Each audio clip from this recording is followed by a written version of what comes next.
Hello there, Ian Macdonald speaking to you from my office in Parliament House in Canberra at the beginning of another two-week session of the Federal Parliament.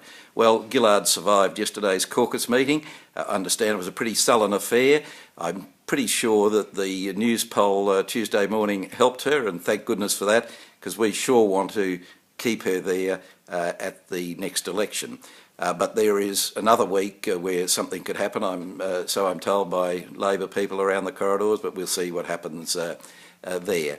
Stephen Conroy, on instructions from Julia Gillard and her Labor colleagues and the union movement, wanting to curtail the freedom of the press, don't like the criticism that nearly every newspaper these days heaps upon the Labor Party and their poor policy-making process, which impacts on all of us.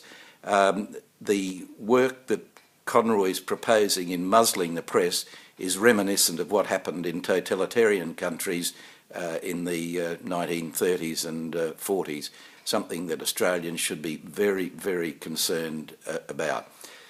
In the last 8 days, another 6 boats have hit our shores illegally, 300 new asylum seekers, which the Australian public will be supporting until their cases are dealt with. You can stop the boats. Howard proved that. Gillard is simply incapable.